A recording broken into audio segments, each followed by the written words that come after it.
Well, I'm sorry for that for your sake. I don't play accurately. Anyone can play accurately. But I play with wonderful expression. As far as the piano is concerned, sentiment is my forte. I keep signs for life. Yes. And speaking of the signs for life, have you got the cucumber sandwiches cut for Lady Bracknell? Yes, sir.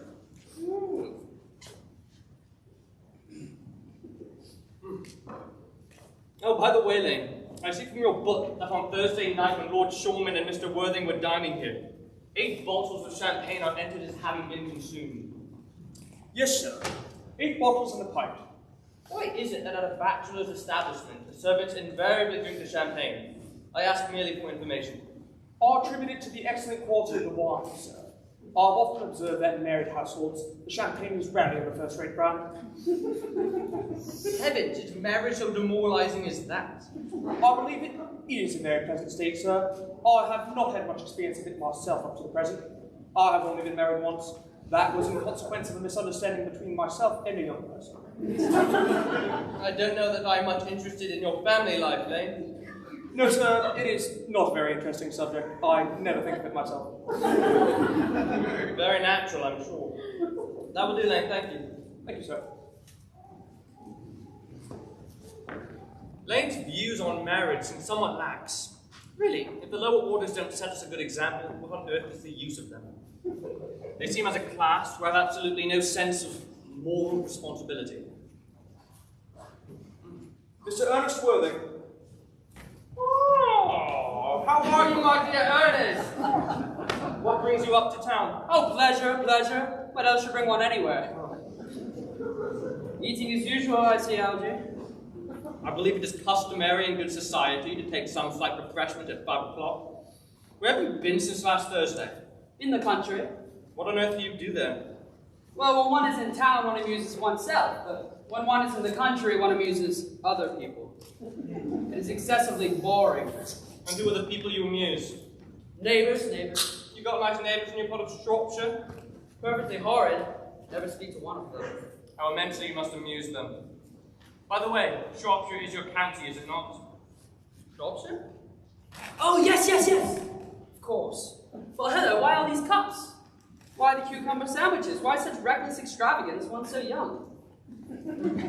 Who's coming to tea? Oh, merely Aunt Augusta and Gwendolyn. Ooh, how perfectly delightful. That is all very well, my dear fellow, but I don't think Aunt Augusta will quite approve of your being here. May I ask why? My dear boy, the way you flirt with Gwendolyn is perfectly disgraceful. It's almost bad as the way Gwendolyn flirts with you. I am in love with Gwendolyn. I came up to town expressly to propose to her. I thought you would come up for pleasure. I call that business. How utterly unromantic you are.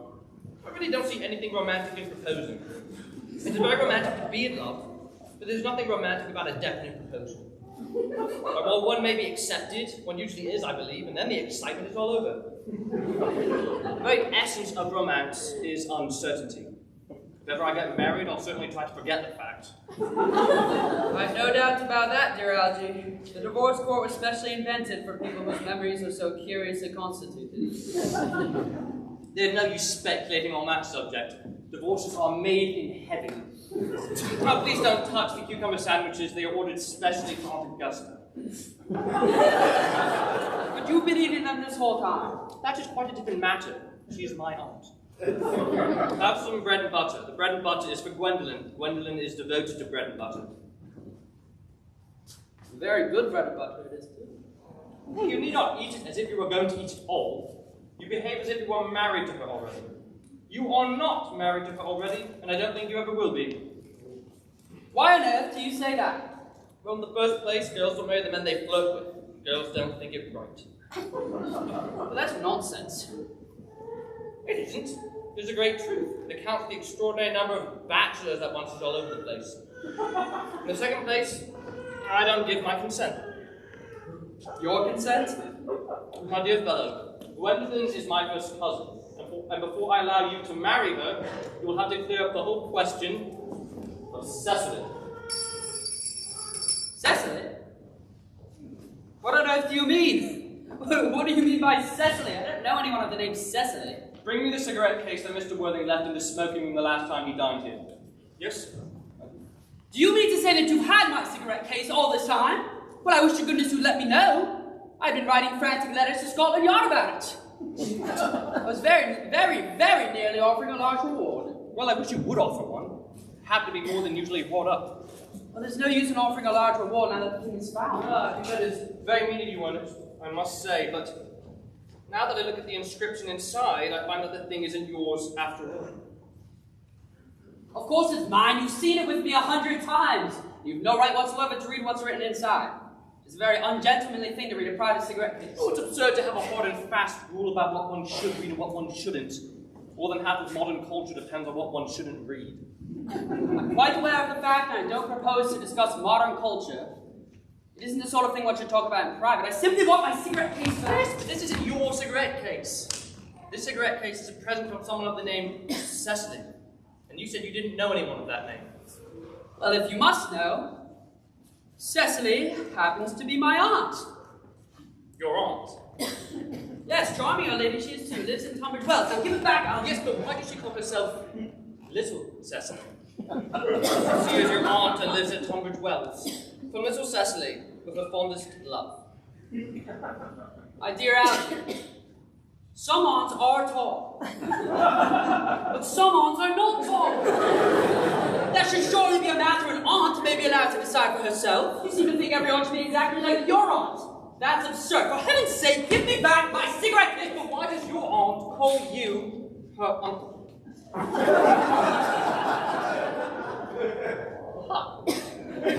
From Little Cecily, with her fondest love, to her dear Uncle Jack. Now, there's no objection, I admit, in an aunt being a small aunt. But why an aunt, no matter what her size may be, should call her own nephew her uncle? I can't quite make out. Besides, your name isn't Jack at all. It is Ernest. It isn't Ernest. It's Jack. You've always told me it was Ernest. I've introduced you to everyone as Ernest. You answer to the name of Ernest. You look as if your name was Ernest. Well, the first living person I ever saw in my life. I think it's absurd you're saying your name isn't Ernest. It's on your cards. Wait. Yes, here's one of them. Mr. Ernest Worthing B. for the Albany. I'll keep this as proof your name is Ernest if ever you attempt to deny it to me, or to Gwendolyn, or to anyone else. Well, my name is Ernest in town. And Jack in the country in the cigarette case was given to me in the country. Yeah. But that's not account for the fact that your small Aunt Cecily, who lives at Tunbridge Well, brought you with your uncle. Come, old boy, you'd much better have the whole thing out at once. My dear Algy, you talk exactly as if you were a dentist. It is a very vulgar thing to talk like a dentist when one isn't a dentist. It produces a false impression. Well, that is exactly what dentists always do. Now go on, tell me the whole thing. I may mention that I've always suspected you of being a confirmed in secret Bunburyist, and now I'm quite sure of it. Bunburyist? What on earth do you mean by Bunburyist? I'll reveal to you the meaning of that incomparable expression as soon as you are kind enough to inform me why you are Ernest in town and Jack in the country. Well, produce my cigarette case first. Yes. Now go on, produce your explanation, and pray, make it improbable. My dear fellow, there's nothing improbable about my explanation at all. In fact, it is really quite ordinary. You see, the late Mr. Thomas Cardew, who adopted me when I was a little boy, made me in his will guardian to his granddaughter, Miss Cecily Cardew. Now, Cecily, who addresses me as uncle for motives and respects that you cannot possibly appreciate, lives at my place in the country under the charge of her admirable governess, Miss Prism. Where is that place in the country, by the way? That's nothing to you, dear boy. You're not going to be invited. I may tell you candidly, the place is not in Shropshire. I suspected that, my dear fellow. I have bunburied Oliver Shropshire on 2 separate occasions. Now go on. Why you Ernest in town and Jack in the country? Well, Algy, I don't know whether you'll be able to understand my real motives. You're hardly serious enough. You see, when one is placed in the position of guardian, one has to adopt a very high moral tone on all subjects. It is one's duty to do so. And as a high moral tone can hardly be said to conduce much to either one's health or one's happiness.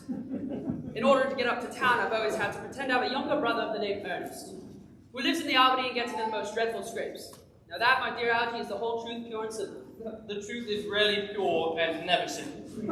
Modern life would be very tedious if it were either, and modern literature a complete impossibility. Well, that wouldn't be a bad thing. Literary criticism is not your forte, my dear fellow. Don't try it. You should leave that to the people who haven't been at a university. They do it so well in the daily papers. What you really are is a Bunburyist. I was quite right in saying you were a Bunburyist. You're one of the most advanced Bunburyists I know. What on earth do you mean? You have invented a very useful younger brother called Ernest, in order that you may be able to come up to town as often as you like. I have invented an invaluable permanent invalid called Bunbury, in order that I may be able to go down into the country whenever I choose. Bunbury is perfectly invaluable. If it wasn't for Bunbury's extraordinarily bad health, for instance, I wouldn't be able to dine with you tonight at Willis's, for I have been really engaged to Aunt Augusta for more than a week. I haven't asked you to dine anywhere with me tonight. I know. You're absurdly careless about sending out invitations. It's very foolish of you. Nothing annoys people so much as not receiving invitations. Well, I think you'd much better dine with your Aunt Augusta. I have the smallest intention of doing anything of the kind. In the first place, I dine there on Monday. And once a week is quite enough to dine with one's own relatives. In the second place, whenever I do dine there, I'm always treated as a member of the family. And either sit down with no women at all, or 2.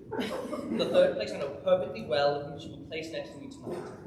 She will place me next to Mary Farquhar, who always flirts with her own husband across the dinner table. That is not very pleasant. Indeed, it's not even decent, and that sort of thing is enormously on the increase. The amount of women in London who flirt with their own husbands is perfectly scandalous. It looks so bad. It is simply washing one's clean linen in public.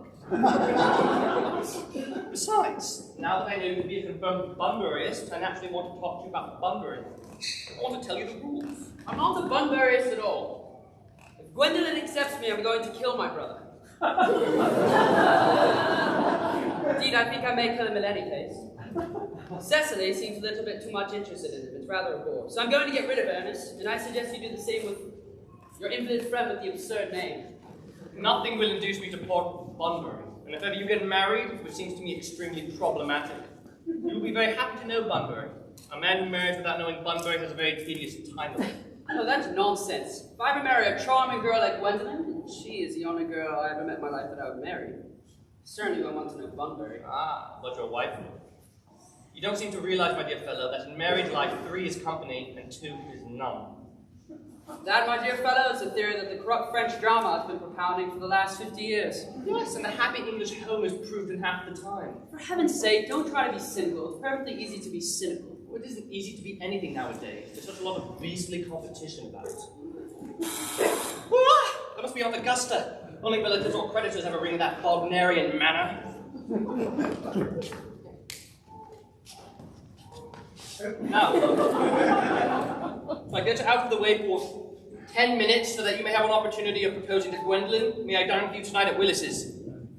I suppose so if you want to. Yes! But you must be serious about it. I hate people who are not serious about meals. They're so shallow, man. Lady Bracknell and Miss Fairfax. Good afternoon, dear Algernon. I hope you are behaving very well. I'm feeling very well, Aunt Augusta. Well, that's not quite the same thing. In fact, the two rarely go together. Dear me, you are smart. I'm always smart, aren't I, Mr. Worthing? Well, you're quite perfect, Miss Fairfax. Oh, I hope I'm not that. We leave absolutely no room for developments, and I intend to go in many directions. I'm sorry if we are a little late, Algernon, but I was obliged to call on dear Lady Harbury. I hadn't been there since her poor husband's death. I never saw a woman so altered. She looks quite 20 years younger. And now I'll have a cup of tea and one of those nice cucumber sandwiches you promised me. Certainly, Aunt Augusta.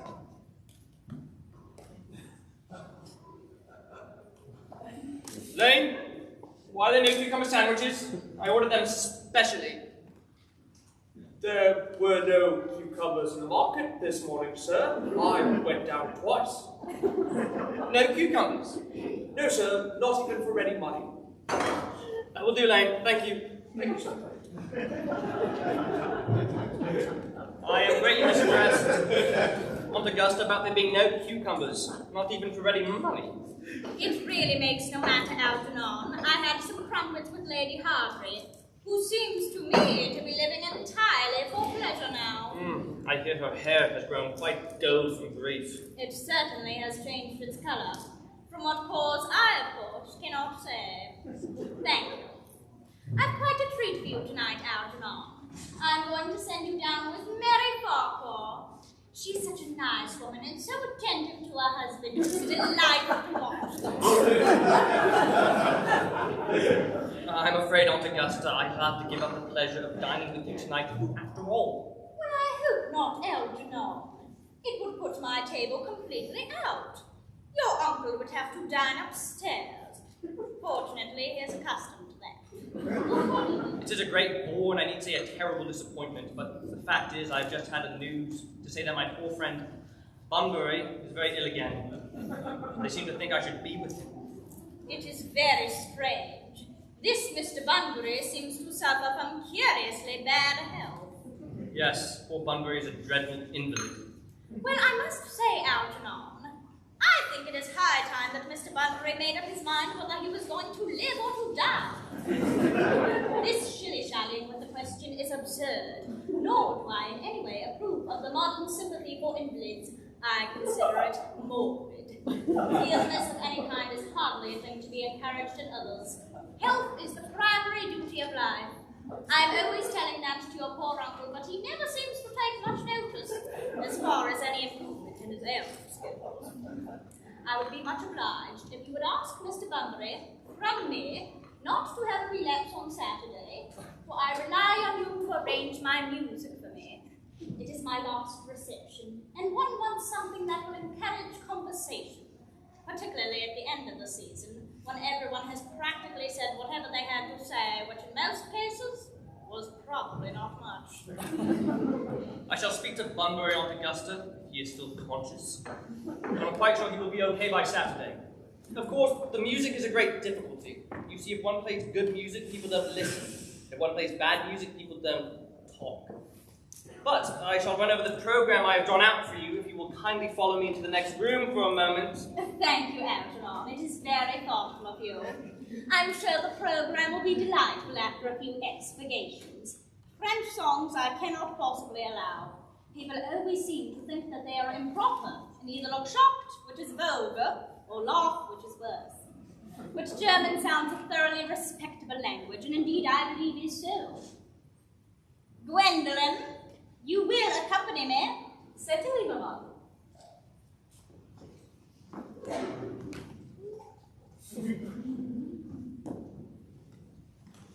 Charming day it has been, Miss Fairfax. Pray, don't talk to me about the weather, Mr. Worthing. Whenever people talk to me about the weather, I always feel quite certain that they mean something else. But it makes me so nervous. Well, I do mean something else. I thought so. In fact, I am never wrong. Well, then I would like to take advantage of Lady Bracknell's temporary absence. I would certainly advise you to do so. Mamma has a way of coming back suddenly into your room that I've often had to speak to her about. Gwendolen, ever since I met you, I've admired you more than any other girl I've ever met. Since I met you. Yes. I'm quite aware of that. And in public, at any rate, I wish you had been more demonstrative. For me, you've always had an irresistible fascination. Even before I met you, I was far from indifferent to you. We live, as I hope you know, Mr. Worthing, in an age of ideals. The fact is constantly mentioned to me in the more expensive monthly magazines, and has even reached the provincial pulpits, I am told. And my ideal has always been to love a man with the name of Ernest. It's something that inspires absolute confidence. When as you first mentioned to me you had a friend named Ernest, I knew I was destined to love you. You really love me, Gwendolen? Passionately. Darling, you don't know how happy you've made me. My own Ernest. But... You don't really mean to say that you wouldn't love me if my name wasn't Ernest. But your name is Ernest. Yes, I know it is, but supposing it was something else, couldn't you love me then? Ah, that is clearly a metaphysical speculation. Like most metaphysical speculations, it has very little to do with the actual facts of life as we know them.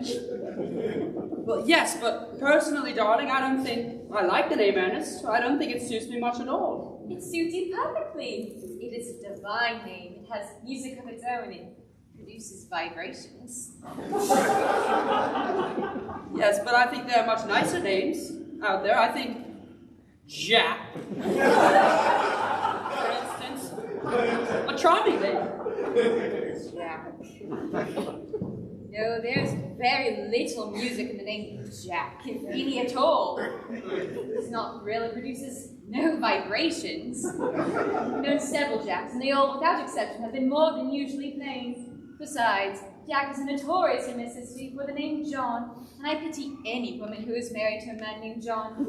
She's probably never been allowed to know the entrancing pleasure of a single moment's solitude. The only really safe name is Ernest. Gwendolen, I must be christened. I mean, we must be married at once. Married, Mr. Worthing? Well, you know that I love you, and you've led me to believe that you're not entirely indifferent to me. I adore you, but you haven't proposed to me yet. Nothing has been said at all about marriage. The subject hasn't even been touched on. Well, may I propose to you now? I think it would be an admirable opportunity. And to spare you any possible disappointment, Mr. Worthing, I think it's only fair to tell you quite frankly beforehand that I am fully determined to accept you. Gwendolen? Yes, Mr. Worthing, what have you got to say to me? Well, you know what I've got to say to you. Yes, but you don't say it. Gwendolen? Will you marry me? Of course I will, darling. How long have you been about it?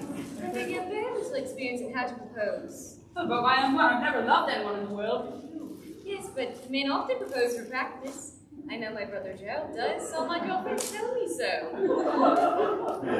What wonderful brown eyes you have, Ernest. They're quite brown. I hope you always look at me just like this, especially when there are other people present. Mr. Worthing! Rise out of this semi-republican That is most indecorous. Mamma, I must beg of you to retire. This is no place for you. Besides, Mr. Worthing is not quite finished yet. Finished what, may I ask? Have engaged to be married to Mr. Worthing, Mamma. Pardon me, you are not engaged to anyone. When you do become engaged to someone, I or your father, should his health permit him, will inform you of the fact. An engagement should come on a young girl as a surprise, pleasant or unpleasant as the case may be. It is hardly a matter she could be allowed to arrange for herself. And now, Mr. Worthing, I have a few questions to put to you. While I am making these inquiries, you, Gwendolen, will wait for me below in the carriage. Mamma? In the carriage, Gwendolen. Gwendolen, the carriage. Yes, Mamma. You can take a seat, Mr. Worthing. Thank you, Lady Bracknell, but I think I'd prefer standing. I feel bound to tell you that you are not down on my list of eligible young men. Although I have the same list as the dear Duchess of Bolton has. We work together, in fact. However, I am quite ready to enter your name should your answers be what a really affectionate mother requires. Do you smoke? Well, yes, I must admit I smoke. I'm glad to hear it. A man should always have an occupation of some kind. There are far too many idle men in London as it is. How old are you? 29. A very good age to be married at. I am of the opinion that a man who desires to get married should know either everything or nothing. Which do you know? I know nothing. I am pleased to hear it. I am not in favor of anything that tampers with natural ignorance. Ignorance is like a delicate, exotic fruit. Touch it, and the bloom is gone. The whole theory of modern education is radically unsound. Fortunately, in England at any rate, it produces no effect whatsoever. If it did, it would prove a serious danger to the upper classes and probably lead to acts of violence in Grosvenor Square. What is your income? Between £7,000 and £8,000 a year. In land or in investments? In investments, chiefly. That is satisfactory. What between the duties expected of one during one's lifetime and the duties exacted from one after one's death, land has ceased to be either a profit or a pleasure. It gives one position and prevents one from keeping it up. That's all that can be said about land. Well, I do own a country house with some land attached to it, of course, about 1,500 acres, but I don't rely on that for my real income. In fact, as far as I can see, the only ones who get anything out of it are the poachers. A country house? How many bedrooms? Well, that point can be cleared up afterwards. You have a townhouse, I hope. A girl with a simple, unspoiled nature like Gwendolen could hardly be expected to reside in the country. Well, I own a house in Belgrave Square, but it is lent out by the year to Lady Bloxham. Of course, I can get it back any time I like, with 6 months' notice. Lady Bloxham? I don't know her. Oh, she doesn't get out much. She is a lady considerably advanced in years. Nowadays, that is no guarantee of respectability of character. What number in Belgrave Square? 149. The unfashionable side. I thought there was something. However, that could easily be altered. The fashion or the side? Well, if necessary, I presume. What are your politics? Well, I must say I have none. I'm a liberal unionist. Oh, they come as Tories. They dine with us, or come in the evening at any rate. And now to minor matters. Are your parents living? I seem to have lost both my parents. To lose one parent, Mr. Worthing, may be regarded as a misfortune. To lose both looks like carelessness. Who was your father? He was evidently a man of some wealth. Was he born from what the radical papers call the purple of commerce, or did he rise from the ranks of the aristocracy? Well, Lady Bracknell, I really must say that I don't know. I said that I seem to have lost my parents, but it would be near the truth to say that it seems that they have lost me. I don't know who I am by birth. In fact, I was found. Sound? The late Mr. Thomas Cardew, a gentleman of a very wealthy disposition, found me and gave me the name of Worthing, because he happened to have a first-class ticket to Worthing in his pocket at the time. Worthing is a place in Sussex. It's a seaside resort. Where did the charitable gentleman who had a first-class ticket to the seaside resort find you? Well, he found me in a handbag. A handbag? Well, yes. Not a small handbag, a large, brown handbag with handles to it, a rather ordinary handbag, in fact. In what locality did this Mr. James or Thomas Cardew come across this ordinary handbag? In the cloakroom at Victoria Station. The cloakroom at Victoria Station? Yes, the Brighton line. Oh, the line is immaterial. Mr. Worthing, I confess I feel somewhat bewildered by what you have just told me. To be born, or at any rate bred, in a handbag, whether it had handles or not, seems to me to display contempt for the ordinary decencies of family life that remind one of the worst excesses of the French Revolution. And I presume you know what that unfortunate movement led to. As to the particular locality in which the handbag was found, a cloakroom at a railway station might serve to conceal a social indiscretion. It has indeed probably been used for that purpose before now, but it could hardly be regarded as an assured basis for a recognized position in good society. Well, may I ask you what you would have me do? I need hardly say I would do anything to ensure Gwendolyn's happiness. I would strongly advise you, Mr. Worthing, to try and acquire some relations as soon as possible, and to make a definite effort to produce, at any rate, one parent of either sex before the season is quite over. Well, I really don't see how I could do that. I could produce the handbag at any moment. It's back in my room in the country. I really think that should satisfy you, Lady Bracknell. Me, sir? What is it to do with me?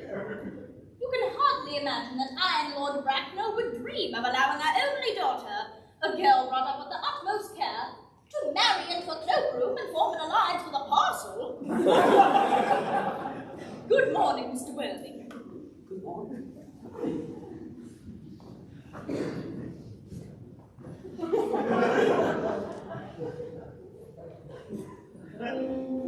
For heaven's sake, Algy, don't play that Catholic tune!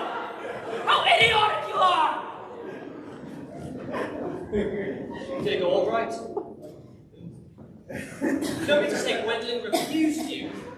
Oh, I noticed the way she has. She's always refusing people. I think it is most ill-natured of her. No! Gwendolyn is right as a trivet! As far as she's concerned, we're engaged. It's her mother, on the other hand, who is unbearable! I never met such a gorgon! Well, I really don't know what a gorgon is, but I'm quite sure that Lady Bracknell is one. She's like a monster without being a myth, which is rather unfair. Excuse me, Algy, I suppose I shouldn't talk about your own aunts in this way before you. My dear fellow, I love hearing my relations abused. It's the only thing that makes me put up with them at all. Relations are simply a tedious pack of people who have the remotest knowledge about how to live, nor the smallest instinct about when to die. That is nonsense! No, it isn't. I won't argue with you about it. I've chosen to argue about things. Well, that is exactly what things were originally made for. Upon my word, if I thought that, I would shoot myself. Say, Algy, you don't suppose that Gwendolyn might become somewhat like her mother in about 150 years? All women become like their mothers, that is their tragedy. No man does, that's his. Is that clever? It's perfectly phrased and quite as true as any observation in civilized life should be. I am sick to death of cleverness. Everybody wants to be clever nowadays. You can't go anywhere without meeting clever people. It's becoming a public nuisance.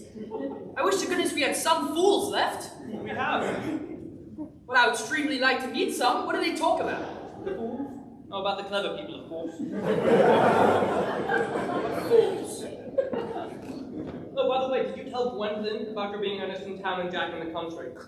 My dear fellow, the truth isn't the sort of thing that one tells to a refined girl like Gwendolyn. What absurd ways you have of the way to behave to women. The only way to behave to a woman is to make love to her if she is pretty, and to someone else if she is plain. That is nonsense. What about your brother? What about the profligate Ernest? By the end of the week, I shall have gotten rid of him. I'll say he died abroad in Paris of apoplexy. Lots of people die of apoplexy quite suddenly nowadays, aren't they? Yes, but it's hereditary. It's the sort of thing that runs in families. You would much better say a severe chill.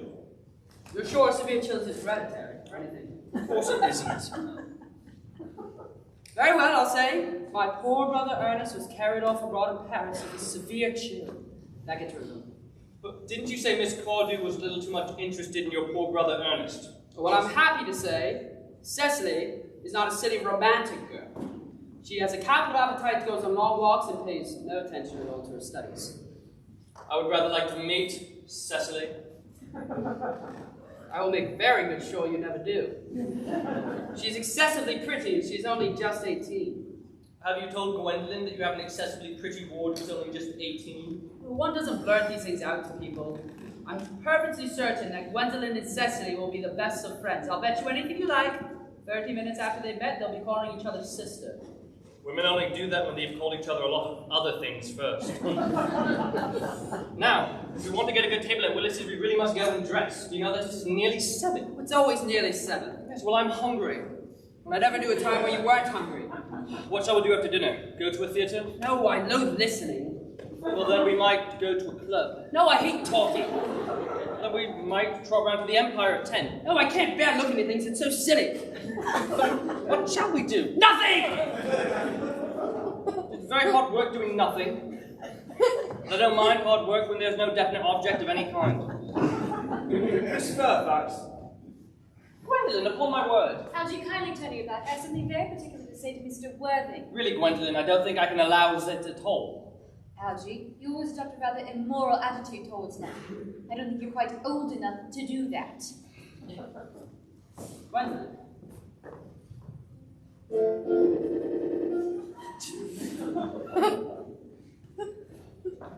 Ernest, we may never be married. And look at Mamma's face. I fear we never shall. Few parents nowadays pay any regard to what their children say to them. The old-fashioned respect for the young is fast dying out. Whatever influence I had over Mom, I lost at the age of 3. But although she may prevent us from becoming man and wife, and although I may marry someone else, and marry often, nothing she can ever do to alter my eternal devotion to you. The romantic story of your origin as related to me by Mama, with pleasing commentary, has naturally stirred the deeper fibers of my nature. The Christian name has an irresistible sound to it, and the simplicity of your character is exquisitely incomprehensible to me.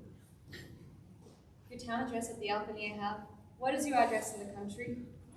Well, it's the Manor House, Wolfton, Hertfordshire. There's good postal service there, I suppose? Yes. It may be necessary to do something desperate. That, of course, will require serious consideration. I'll communicate with you daily. How long do you remain in town? Till Monday. Good. Algy, you may turn around now. Thanks, I turned around already. You may also ring the bell. You'll let me escort you out, Gwendolyn. Of course. I will see Miss Fairfax out. Thank you. No.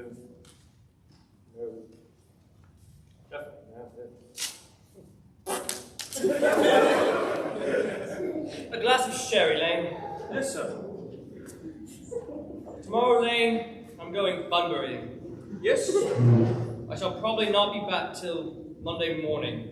You can put up my smoking jacket, my dress clothes, and all the Bunbury suits. Yes, sir.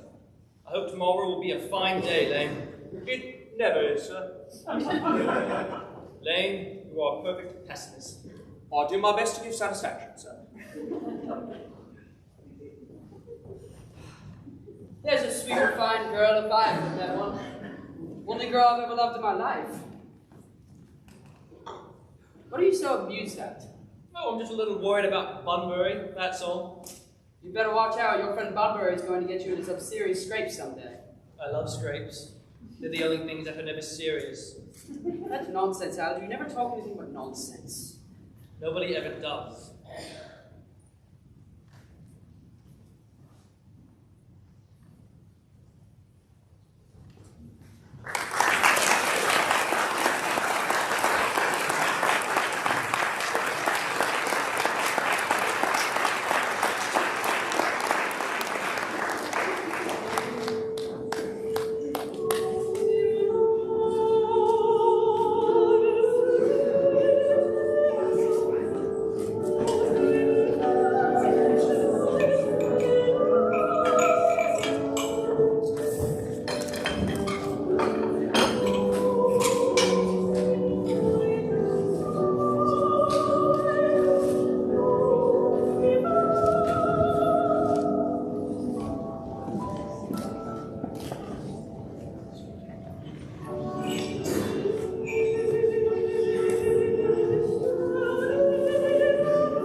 utilitarian occupation as the watering of flowers has a nobler duty than yours, especially at a moment when intellectual pleasures await you.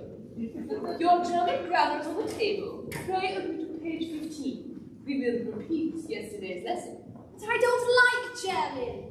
It isn't at all a becoming language. I know perfectly well I look quite plain after my German lesson. Cecily, you know how anxious your guardian is that you should improve yourself in every way. He laid particular stress on your German as he was leaving for town yesterday. Indeed, he always lays particular stress on your German when he is leaving for town. Uncle Jack is so very serious. Sometimes I think he is so serious he cannot be quite well. Your guardian enjoys the best of him. His gravity of demeanour is commendable in one so comparatively young as he is.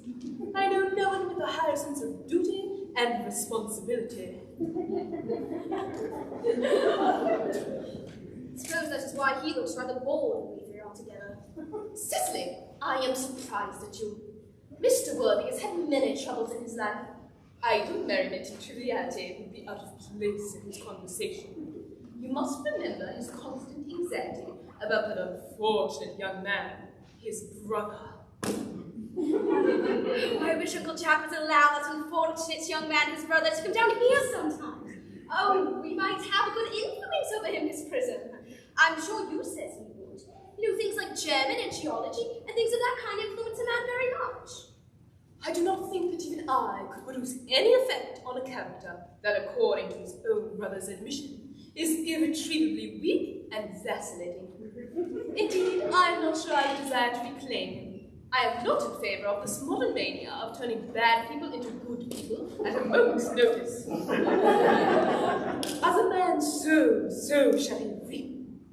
You must put away your diary, Cecily. I really do not see why you should keep a diary at all. I keep a diary in order to enter the wonderful secrets of my life. If I didn't write them down, I should probably forget all about them. Memory, dear Cecily, is the diary we all carry around with us. Yes, but it usually chronicles the things that have never happened. It couldn't possibly have happened. I believe memory is responsible for nearly all the 3-volume novels that Moody sent us.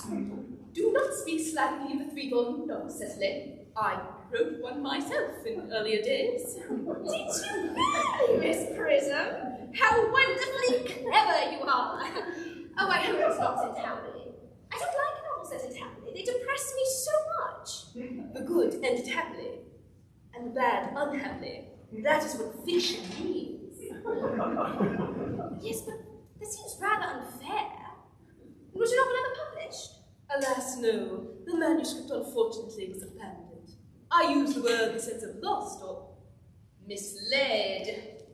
To your work, child. These speculations are profitless. Oh, but I see dear Dr. Chasuble coming up to the garden. Dr. Chasuble! This is indeed a pleasure. How are we this morning, Miss Prism? I trust you are well. I'm afraid Miss Prism has just been feeling slighted. Oh, I think we'd do her so much good to have a short story with your little partner, Dr. Chasuble. Cecily, I have not mentioned anything about a headache. Oh, I know that, Miss Prism, but I felt instinctively that you had a headache. Indeed, I was thinking of that and not my German lesson when the rector came in. I hope, Cecily, you're not inattentive. Oh, I'm afraid I am. That is strange. Were I fortunate enough to be Miss Prism's pupil, I will hang upon her lips. I spoke metaphorically. My metaphor is drawn from bees. Mr. Worthing, I suppose, has not returned from town yet? We do not expect him until Monday afternoon. He usually likes to spend his Sunday in London. He is not one of those whose sole aim is enjoyment, as by all accounts that unfortunate young man, his brother, seems to be. I shall disturb Egeria and her pupil no longer. Egeria? But my name is Letitia, Doctor. A classical illusion merely, drawn from the pagan office. I shall no doubt see you both at the evensong. I think, dear Doctor, I will have a stroll with you. I find I have a headache after all, and a book might do good. With pleasure, Miss Prism, with pleasure. We may go as far as the schools and back. That would be delightful. Cecily, we will read your political economy in my absence. The following chapter of the Rupert you may omit. It is somewhat too sensational. Even these metallic fragments have the melodramatic sadness.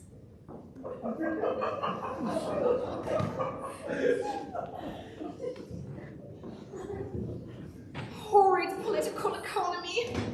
Horrid geography. Horrid German. Mr. Ernest Worthing has just driven in from the station. He has brought his luggage with him. Mr. Ernest Worthing before the Albany, Uncle Jack's brother. Did you tell him that Mr. Worthing was in town? Yes, miss. He seemed very much disappointed.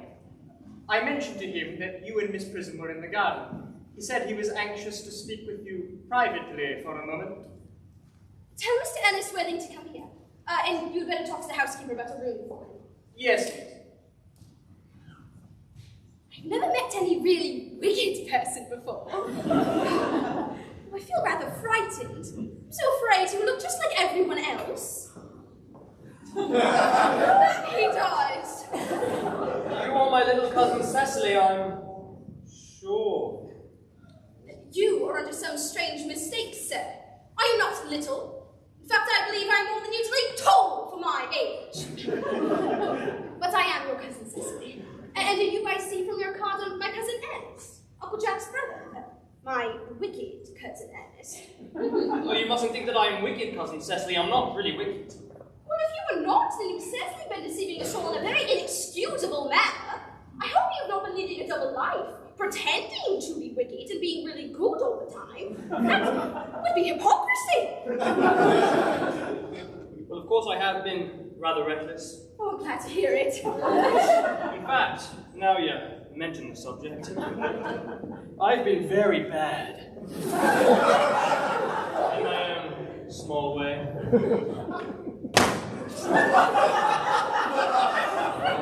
I don't think you should sound so proud of that, though. I'm sure it must have been a very pleasant. It is much pleasanter being here with you, Cousin Cecily. I cannot understand how you were here at all. Uncle Jack will be back until Monday afternoon. Oh, that is a great disappointment. I'm obliged to go by the first train on Monday morning. I have a business appointment that I'm anxious to miss. Couldn't you miss it anywhere else but in London? No, the appointment is in London. Oh. Well, I know, of course, how important it is not to keep a business engagement, especially if one wants to retain any sense of beauty of life. But still, I think you better wait until Uncle Jack arrives. I know he wants to talk to you about your emigrating. About my what? Your emigrating. He's gone up to buy an outfit. I certainly wouldn't let Jack buy my outfits. He has no taste in neckties at all. I don't think you'll require neckties. Uncle Jack is sending you to Australia. Australia? I'd sooner die. Well, he said at dinner on Wednesday night that you had to choose between this world, the next world, and Australia. Well, the accounts I received of the next world and Australia are not particularly encouraging. This world is good enough for me, Cousin Cecily.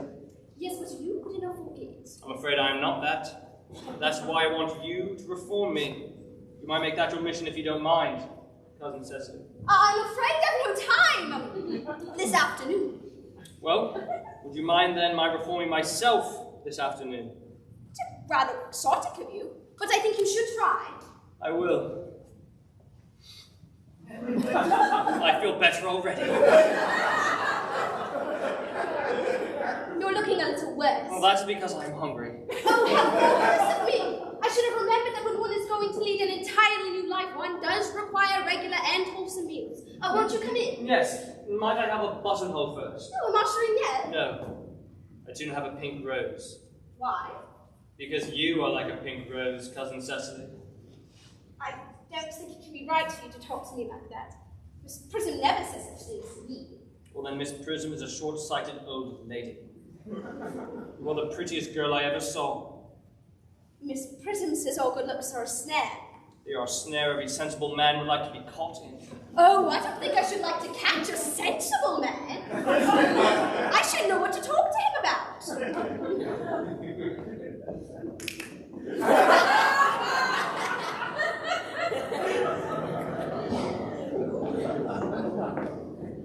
You're so much alone, dear doctor. You should get married. A misanthrope I can understand.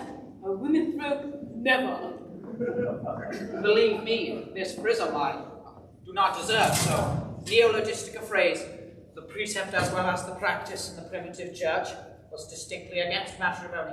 Well, that is obviously why the primitive church has not lasted up until the present day. I think you're not so to realize, dear doctor, that by persistently remaining single, a man converts himself into a permanent public temptation.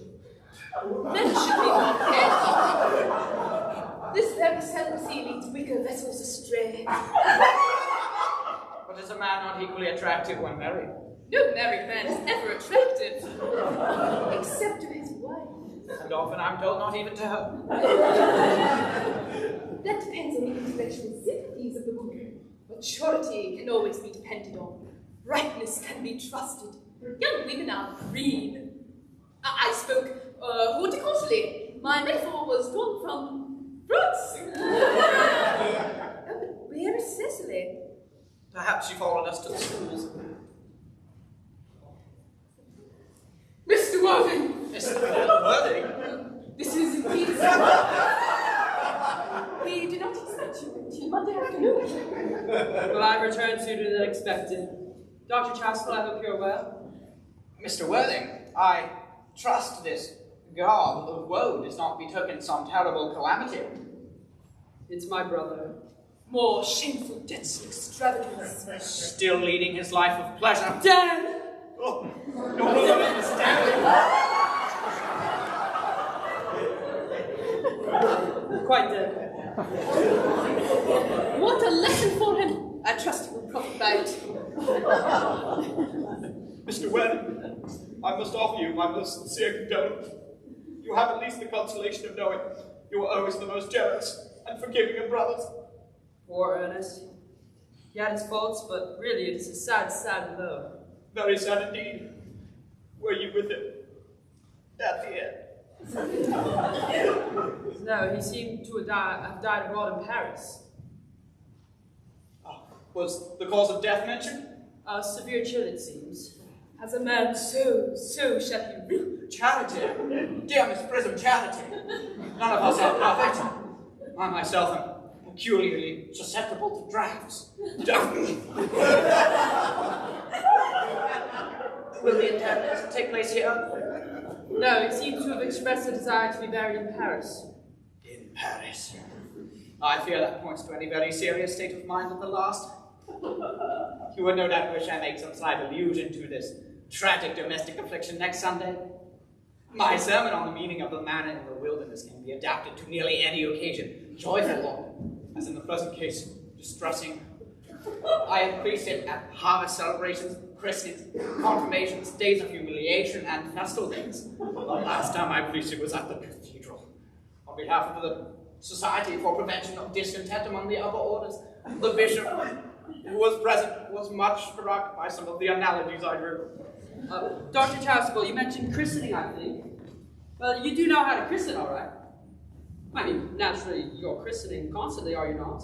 It is, I regret to say, one of the rector's most constant duties in this parish. I've often spoken to the poor classes on the subject, but they don't seem to know what thrift is. But is there any infant in whom you are interested, Mr. Webb? Your brother was, I believe, unmarried, was he not? Oh, yes. People who live entirely for pleasure usually are. Oh, but it isn't any baby that I'm speaking of. I'm very fond of children, but no. I myself desire to be christened. This afternoon, if you have nothing better to do. But surely, Mr. Worthing, you've been christened already. I don't remember anything about it. Have you any grave doubts on the subject? I certainly intend to have. Of course, I don't know if it would bother you in any way, or if I'm too old now. Not at all. The sprinkling and indeed immersion of adults is a perfectly canonical practice. Immersion? You need have no apprehensions. Sprinkling is all it is advisable. Our weather is so changeable. At what hour would you like the ceremony performed? Oh, I might trot around about 5 if that would suit you. Perfectly. Perfectly. In fact, similar ceremonies performed at the time. A case of twins occurred recently at one of the outlying cottages on your own estate. Poor Jenkins the carter, a most hard-working man. No, I don't see the fun of being christened with other babies. That would be childish. No, would 5:30 suit you? Oh, perfectly. Perfectly. And now, I will intrude no longer into your house of sorrow. I would merely beg you, do not be too much bowed down by grief. What seem to us bitter trials are often blessings in disguise. This seems to me a blessing of an extremely obvious kind. Oh, Uncle Jack, I'm so pleased to see you back, but what horrid clothes you've got on. Oh, do go and change them. Certainly. My child, my child. Whatever is the matter, Uncle Jack? Do look happy. You look so you have a toothache. Oh, it's such a wonderful surprise for you. Who do you think is in the dining room? It's your brother. Who? Your brother Ernest. He arrived about half an hour ago. Oh, that's nonsense. I haven't got a brother. Oh, don't say that, Uncle Jack. However badly he may behave towards you in the past, he is still your brother. You couldn't be so heartless as to disown him. I'll tell him to come out, and you will shake hands with him, won't you, Uncle Jack? These are very joyful tidings. After we had all been resigned to his loss, his sudden return seems to me peculiarly distressing. My brother in the dining room? I don't understand what it all means. I think it's absurd. Oh, good heavens! Brother John,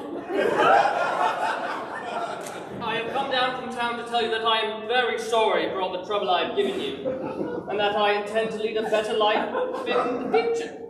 Uncle Jack! You were not going to refuse your own brother's hand?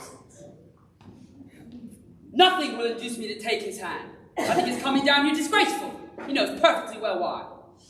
Oh, Uncle Jack, do be nice. There is some good in everyone. And Ernest has just been telling me about his poor invalid friend, Mr. Bunbury. Who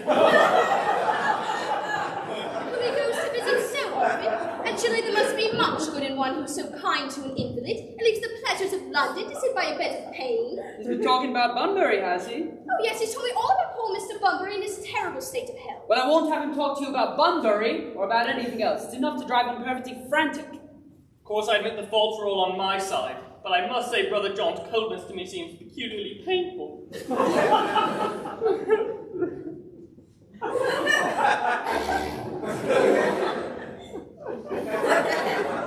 I expected a more enthusiastic welcome, especially considering this is the first time that I have come here. Uncle Jack, if you do not shake hands with Ernest, I will never forgive you. Never forgive me? Never, never, never. Well, this is the last time I shall ever do so. Tell me, have you ever seen so perfect a reconciliation? I think we might leave the two brothers together. Cecily, you will come with us. Certainly, Miss Prism, our little task of reconciliation is over. You've done a beautiful action today, dear child. We must not be premature in our judgments. Oh, I feel very happy. You young scoundrel, what are you doing here? I don't allow any Bunbury here.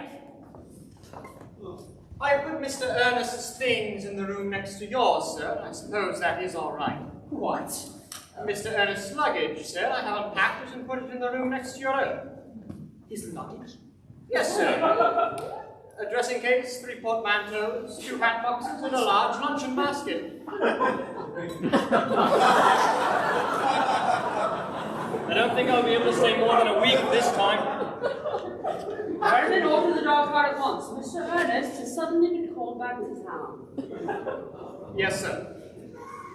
What a fearful liar you are, Jack. I have not been called back to town. Yes, you have. I haven't heard anyone call me. Well, your duty as a gentleman calls you back. My duty as a gentleman has never interfered with my pleasures in the smallest degree. You quite understand that. Well, Cecily is a darling. Don't talk of Miss Carter like that. I don't like it. Well, I don't like your clothes. You look perfectly ridiculous in them. Why don't you go up and change? It is perfectly childish to be indeed mourning for a man who's actually staying for a whole week with you in your house as a guest. You are not staying with me as a guest or as anything else. You've got to leave by the 4:05 train. I certainly won't leave you so long as you were in mourning. It'd be most unfriendly. If I were in mourning, you would stay with me, I suppose. It'd be very unkind if you didn't. Well, will you leave if I change my clothes? Yes, if you were not too long. I never saw anyone take so long to dress, and with such little result. Well, it's better than always being overdressed as you are. If I'm occasionally a little overdressed, I make up for it by being always immensely overeducated. Your vanity is ridiculous, your conduct an outrage, and your presence in my garden utterly absurd. However, you've got to leave by the 4:05 train, and I hope you have a nice trip back to London. This Bunbury, as you call it, has not been a great success for you. Well, I think it has been a great success. I am in love with Cecily!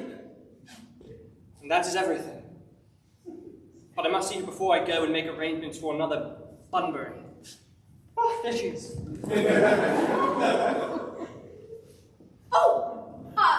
I merely came back to water the roses. I thought you were with Uncle Jack. He's gone to set the dog cart for me. Oh, is he going to take you for a nice drive? He's going to send me away. Do we have to part? I'm afraid so. It is very painful parting. It's always very painful to part from people whom one has known for a very brief space of time. The absence of old friends one can endure with equanimity. But even a momentary separation from anyone to whom one has just been introduced is almost unbearable. Thank you. The dog cart is at the door, sir. It can wait, Mary, for 5 minutes. Yes, miss. Cecily, I hope I shall not offend you if I state quite frankly and openly that you seem to me to be in every way the visible personification of absolute perfection. Oh, your frankness does you great credit, Ernest. If you will allow me, I will copy your remarks down into my diary. Do you really keep a diary? I'd give anything to look at it, may I? Oh, no. You see, it is simply a very young girl's thoughts and impressions, and consequently meant for publication. But I do hope that when it's in volume form, you will order a copy. But pray, Ernest, don't stop. I delight in taking down from dictation. I have reached absolute perfection. You can go on, I'm quite ready for more. Don't cough, Ernest. When one is speaking, would you speak fluently, and not cough? Besides, I don't know how to spell a cough. Cecily, ever since I first looked upon your wonderful and incomparable beauty, I have dared to love you wildly, passionately, devotedly, hopelessly. I don't think you should say you love me wildly, passionately, devotedly, hopelessly. Hopelessly doesn't seem to make much sense, does it? Cecily, the dog cart is waiting, sir. Tell it to come round next week at the same hour. Yes, sir. Uncle Jack would be very much annoyed if he found out you were staying on until next week at the same hour. I don't care what Jack thinks. I don't care for anyone in the whole world but you. I love you, Cecily. You will marry me, won't you? Oh, you silly boy, why, of course! Only you've been engaged for the last 3 months! For the last 3 months. It'll be exactly 3 months this Thursday. But how did we become engaged? Well, ever since dear Uncle Jack first confessed to us that he had a younger brother who was very wicked and bad, you, of course, are forms the chief topic of conversation between myself and Miss Prism. And of course, any man who is much talked about is always considered very attractive. One feels there must be something in him after all. I dare say it was foolish of me, but I fell in love with you, Ernest. Darling, when was the engagement actually settled? The 14th of February last. Worn out by your entire ignorance of my existence, I was determined to end the matter one way or another. So after a long struggle with myself, I accepted you under this dear old tree here. And the very next day, I got this little ring in your name. And this is the bangle that true lovers knot I promised you always to wear. Did I give you this? Oh, it's very pretty, isn't it? Yes, you've wonderfully good taste, Ernest. Well, It's always been the excuse I've given for you leading such a bad life. Oh, and this is the box in which I keep all your dear letters. my letters, but my sweet child, I've never written you any letters. You need hardly remind me of that, Ernest. I know only too well I was forced to write your letters for you. I wrote 3 times a week, sometimes oftener. May I read them? Oh no! They make you far too conceited.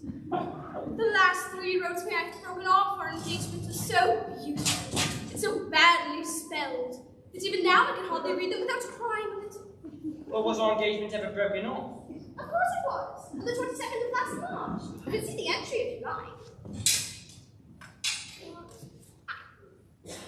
Today I broke off my engagement with Ernest. I feel it is better to do so. The weather still continues charming. Why did you break it off? What had I done? I had done nothing at all. Cecily, I'm very much indeed hurt to hear you broke it off, particularly when the weather was so charming. Well, it would not have been considered a really serious engagement if it hadn't been broken off at least once. Oh, but I forgave you before the week was out. Oh, what a perfect angel you are, Cecily. Oh, you sweet romantic boy. Oh! That happens naturally, does it? Yes, darling, with a little help from others. Oh, I'm so glad. You'll never break off our engagement again, Cecily. Oh, I don't think I could unless I've actually met you. Of course, there's the question of your name. Yes, of course.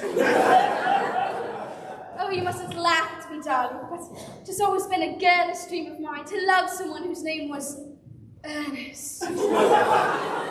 Oh, there is something in that name that inspires absolute confidence. I pity any poor woman whose husband is not named Ernest. You don't mean to say you couldn't love me if I had some other name? But what other name? Oh, any name you like. Algernon.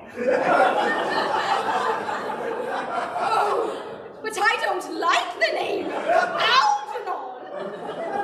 My own sweet, dear, loving little darling, I really don't see why you should object to a name like Algernon. It is not a bad name, in fact. It is rather an aristocratic name. More than half the chaps who get into bankruptcy court are called Algernon. But seriously, Cecily, if my name was Algy, couldn't you love me? I might respect you. I admire your character. But I fear I cannot give you my undivided attention. Cecily, your rector here, I am sure, is thoroughly experienced in the practice of all the rites and ceremonials of the church. Oh yes, Dr. Chasuble knows then.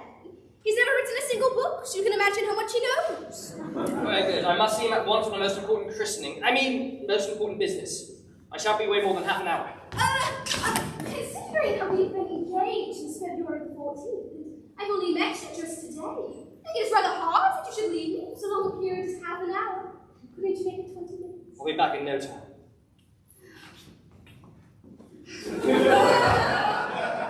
What an impetuous boy he is. I like his hair so much. Oh, I must enter his proposal into my diary. A Miss Fairfax has just called to see Mr. Worthing. On very important business, Miss Fairfax states. Is it Mr. Worthing in his library? Mr. Worthing went in the direction of the rectory about an hour ago. Oh, pray ask the lady to come here. Mr. Worthing is sure to be back shortly. Oh, and you can bring tea. Yes, miss. Miss Fairfax, one of the good elderly ladies, I suppose, involved in Uncle Jack's philanthropic work in London. I don't quite like that you're interested in philanthropic work. I think it's so forward. Miss Fairfax. Oh, pray, let me introduce myself to you. My name is Cecily Cardew. Cecily Cardew. What a very sweet name. Something tells me we're going to be very good friends. I like you all of you more than I can say. My first impressions of people are never wrong. Oh, how nice of you to like me after we've known each other such a comparatively short time. Pray, won't you sit down? I may call you Cecily, may I not? With pleasure. And you always call me Wendy. If you wish. And that is all quite settled, is it not? I hope so. Perhaps this might be a favourable opportunity for my mentioning who I am. My father is Lord Bracken. You have not heard of Papa, I suppose? I don't think so. Outside the family circle, Papa is, I'm glad to say, entirely unknown. And I think that is quite as it should be. The home seems to me to be the proper sphere for the man. And certainly, once a man begins to neglect his domestic duties, it becomes painfully effeminate, don't you think? And I don't like that. It makes men so very attractive. Cecily, Mamma, whose views on education are remarkably strict, has brought me up to be extremely short-sighted. It is part of the system. So, would you mind my looking at you through my glasses? Oh, not at all, Wendy. In fact, I'm very fond of being looked at. We're here on a short visit, I suppose. Oh, no, I live here. Oh, your mother is another female relative of advanced years resides here also. Oh, no, I have no mother. Or, in fact, any relations. Indeed. Yes, Mr.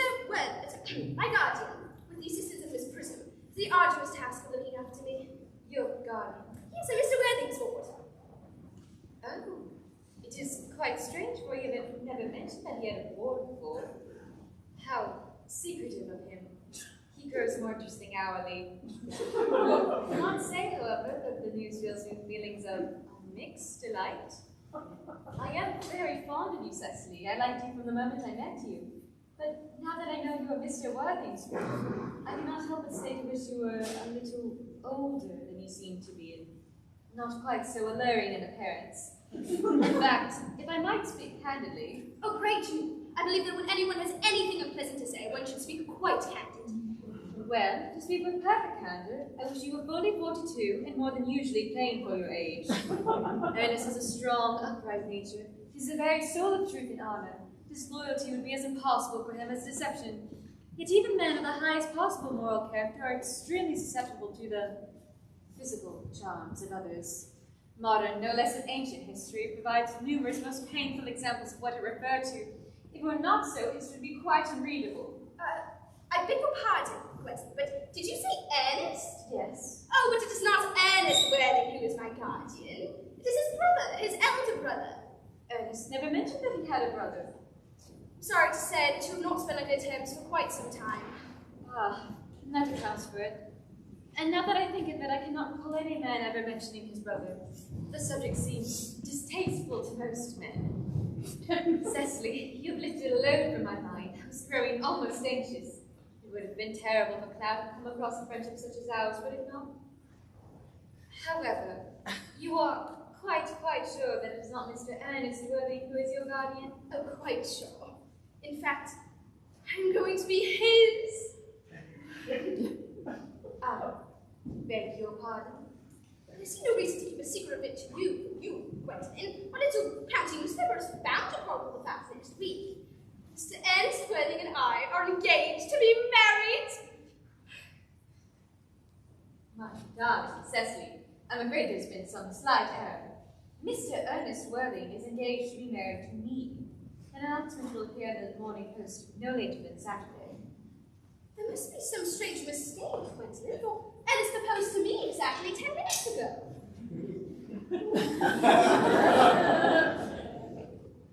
It is strange, for he asked me to be his wife yesterday afternoon at 5:30. You can't verify the incident, pray do so. I never travel anywhere without my diary. One should always have something sensational to read on the train. I'm so sorry if it is any disappointment to you, dear Cecily, but I'm afraid I have acquired blame. Pay me more than I can tell you, dear Quentin, because it's you any mental or physical anguish, but I feel bound to point out that since Ernest proposed to you, he clearly has changed his mind. If the poor fellow has been entrapped into any foolish notion, I consider it my moral duty to rescue him, and with a firm hand.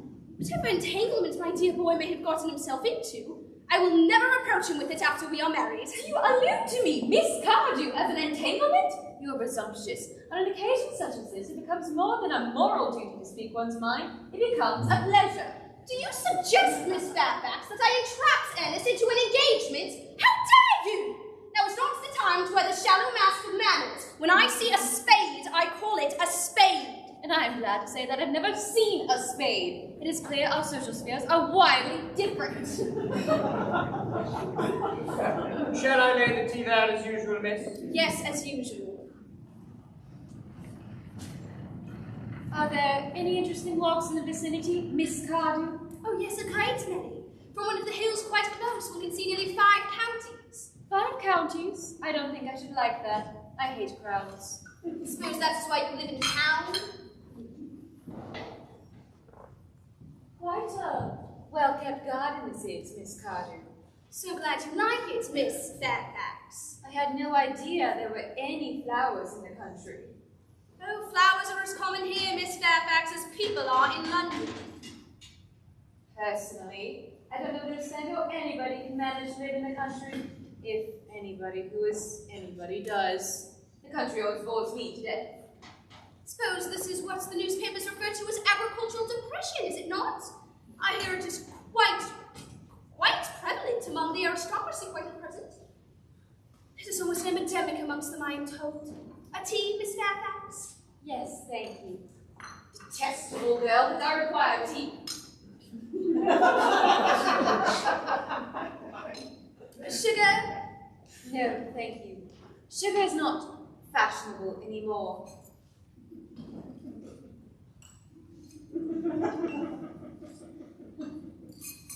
Cake or bread and butter? Bread and butter, please. Cake is not seen in the best of houses nowadays.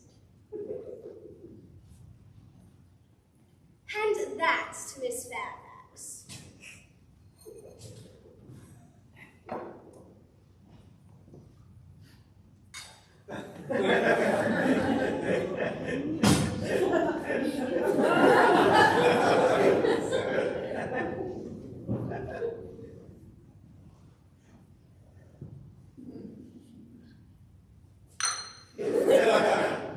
Filled my tea with lumps of sugar, and now I ask most distinctly for bread and butter you have given me.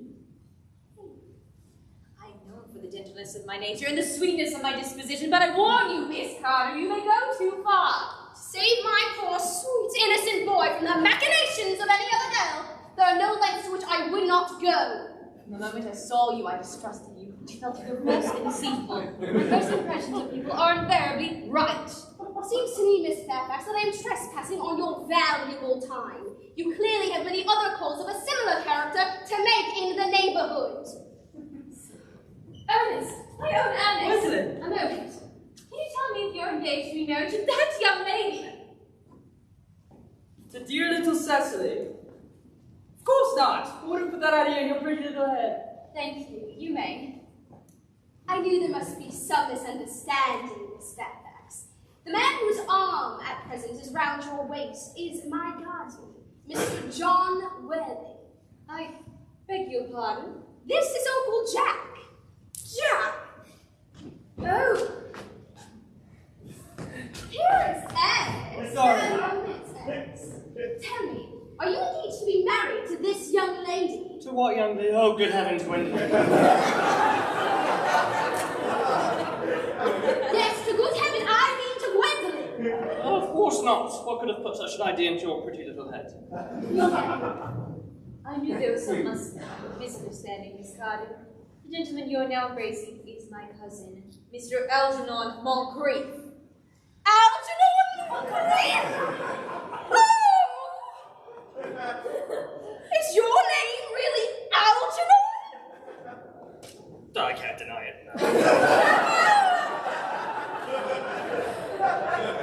Is your name really John? Well, I could deny it if I liked. I could deny anything if I liked, but it most certainly is John. It's been John for years. A gross deception has been practiced on both of us. My poor wounded Cecily. Wronged, Gwendolyn. You'll call me sister now, won't you? There is just one question I would like to be allowed to ask my guardian. An admirable idea. Mr. Worthing, there's just one question I'd like to be permitted to ask you. Where is your brother Ernest? We are both engaged to be married to your brother Ernest at present, so it's a matter of some importance to us to know where your brother Ernest is.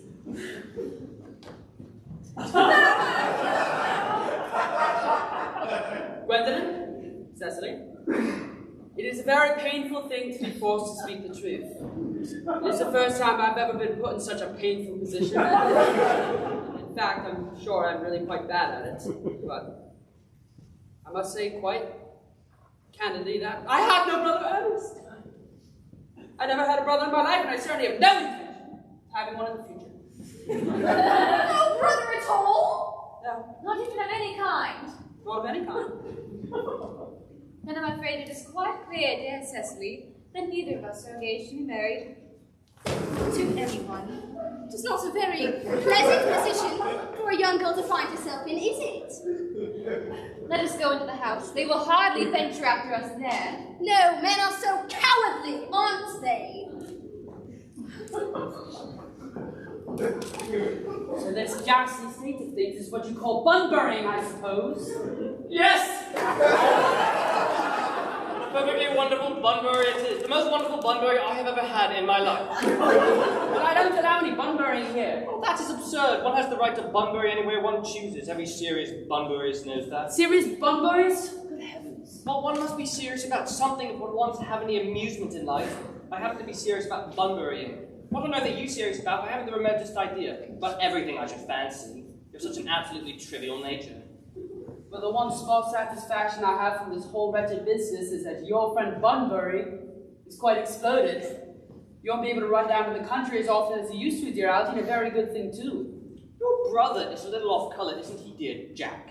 You won't be able to disappear to London quite so frequently as your wicked custom was. And not a bad thing either. And as for your conduct towards Miss Carter, I think you're taking in a sweet, innocent girl like that perfectly inexcusable.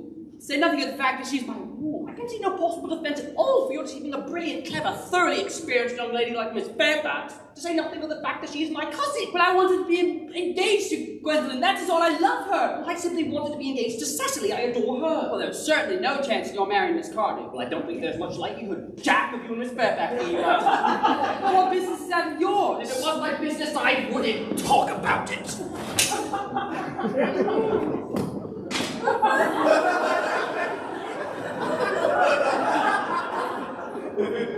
very vulgar to talk about one's business. Only people like stockbrokers do that. And then merely at dinner parties.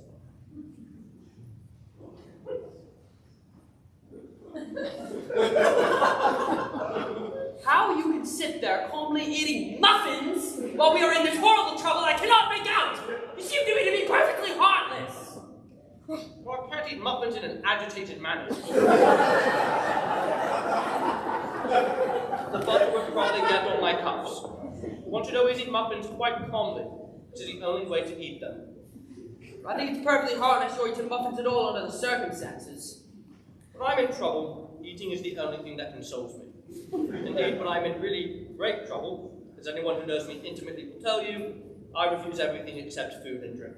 At the present moment, I am eating because I am unhappy.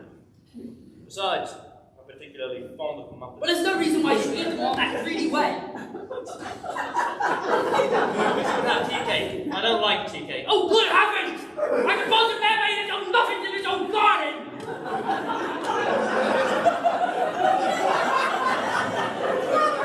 You just said it was perfectly heartless to eat muffins. No, I said it was perfectly honest for you under the circumstances.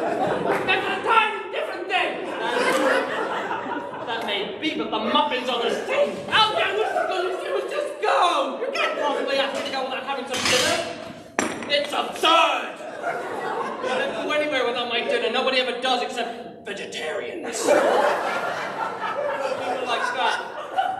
Besides, I've just made arrangement with Dr. Chasuble to be christened at 5:45 under the name of Ernest.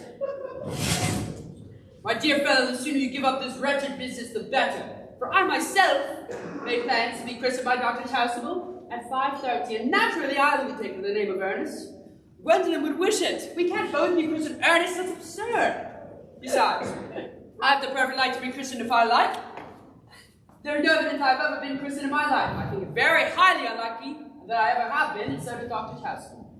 It's entirely different in your case. You've been christened already. Yeah, but I haven't been christened for years. You have been christened. That's the important thing. Quite so I know my constitution can stand it. If you're not quite sure about your having been christened, I think it's very dangerous for venturing on it now. It might make you very unwell. You would hardly have forgotten that someone very closely connected with you was very nearly carried off in Paris this week by a severe chill. I thought you said a severe chill wasn't hereditary. Oh, it used to be, I know, but I dare say it is now. Science is always making wonderful improvements in things. It's nonsense. You never talk anything but nonsense. Jack, you have the muffins again! I wish you wouldn't! There are only 2 left! I told you I was particularly fond of muffins! But I told you I hate tea cake! Then why aren't you allowed to be served to new guests? Why, yes, you have hospitality! Algie, I told you to go already. I don't want you here. Why don't you just go? I haven't quite finished my tea yet. And there are still 2 muffins left.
She fell asleep in the first time I took her.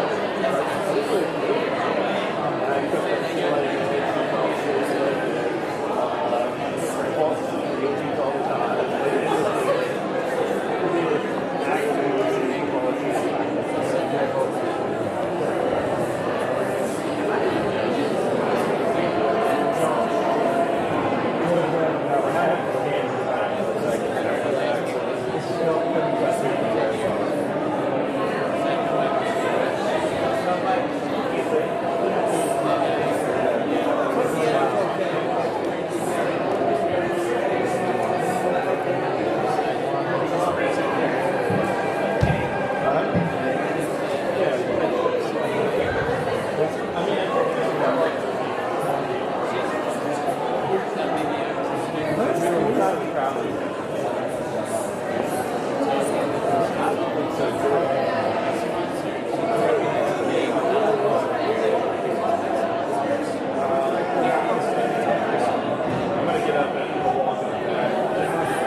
Follow us immediately into the house as anyone else would have done. Seems to be sure they have some sense of shame left.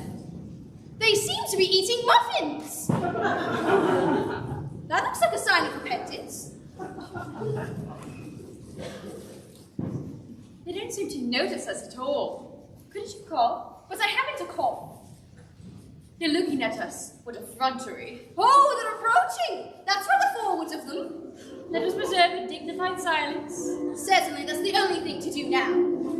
Ladies, it's hard to explain our feelings of remorse for causing you pain, but rather than expressing our feelings in words, we thought it the best to sing them in verse. This dignified silence producing a most unpleasant effect. A most distasteful one. You will not be the first to speak. Certainly not. I've been called the Lord, a half-wit through and through, and that was my mother, so it must be true. I'm Jack, I'm Algie, we're here on our knees, just hoping and pleading, oh please forgive me.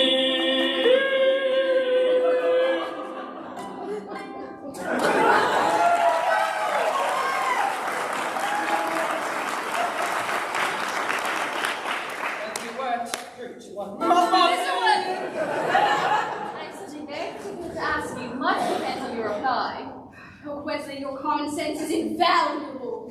Mr. Moncrief, kindly answer me the following question. Why do you pretend to be my guardian's brother? In order that I might have an opportunity of meeting you. That seems a satisfactory explanation, does it not? Yes, dear, if you can believe him. I don't, but that does not take away from the wonderful beauty of his answer. True, in matters of grave importance, style, not sincerity, is the vital thing. Mr. Worthing, what explanation can you give to me for pretending to have a brother? Was it in order that you may come up to town to see me as often as possible? Well, can you doubt it, Miss Fairfax? I have the gravest doubts upon the subject, but I intend to crush them. Now is not the time for German skepticism. I'm most pleased with their answers, especially Mr. Worthing's. There seems to me to have the stamp of truth upon them. Oh, I am more than content with what Mr. Moncrief said. His voice alone inspires one with absolute credulity. Then, do you think we should forgive them? Yes. I mean, no. True. I've forgotten. Their principle at stake one would not surrender. Which of us should tell them? The task is not a pleasant one. Could we not both speak at the same time? An excellent idea. I nearly always speak at the same time as others. Will you keep the time for me? Certainly. Your Christian names are still an insuperable barrier. That is all. Our Christian names is not all, but we are going to be christened this afternoon. For my sake, you're prepared to do this terrible thing? Oh, I am. To please me, you are ready to face this fearful ordeal. I am. Absurd of us to talk of the equality of the sexes. For questions of self-sacrifice are involved, men are infinitely beyond us. We are. They have moments of physical courage in which we women know absolutely nothing. Darling. Darling.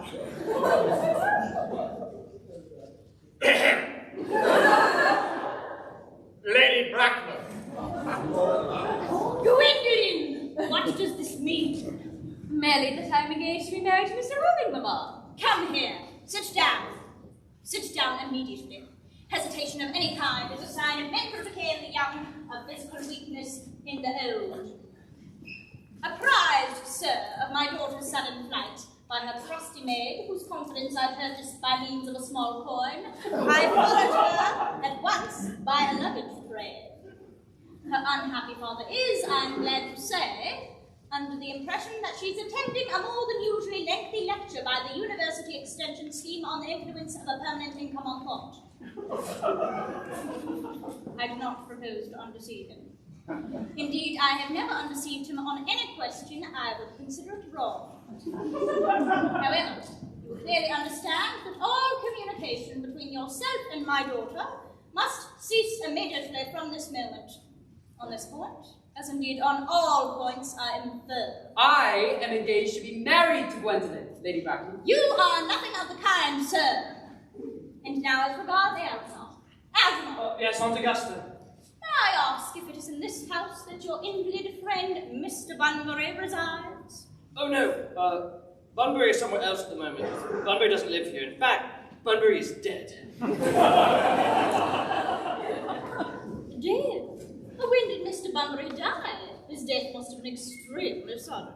Though I killed Bunbury this afternoon. I mean, Bunbury died this afternoon. What did he die of? Bunbury? Oh, well, he quite exploded.